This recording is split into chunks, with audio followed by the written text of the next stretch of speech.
Studio बलुआहा। छोड़ के राजा दिल्ली यहाँ घर जल्दी आबू यो सुने नहीं छे की कहे छी।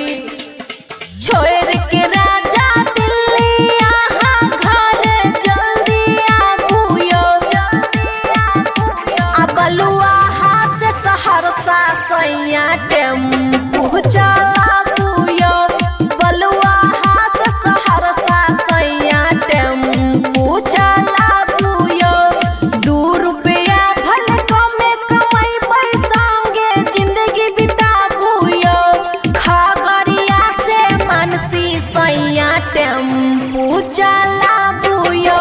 आ दरभंगा से सुपौल सैया टेम्पू चलाबू यो। दरभंगा से सुपौल सैया टेम्पू चलाबू यो।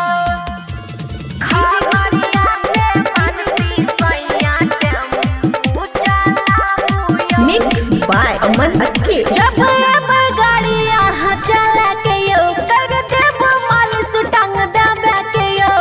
सुनै छियै ना की कहै छी। कर देब मालिश टांग देबे के यो।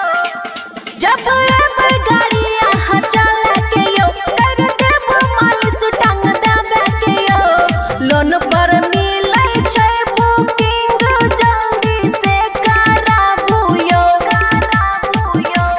बलुआहा से सहरसा सैया टेम्पू चलाबू यो। 2 रुपया भले कमे कमैबै संगे जिंदगी बिताबू यो। दरभंगा से सुपौल सैया टेम्पू चलाबू यो। खगड़िया से मानसी सैया टेम्पू चलाबू यो। बात खुशी के मन के करू है काम घर अब जब रोजे होतै शाम। घर अब जब रोजे होतै शाम बात खुशी के मन करू है काम घर अब जब रोजे होतै शाम। बबुआ राहुल मुन्नी जी से टिकट बनाबू यो।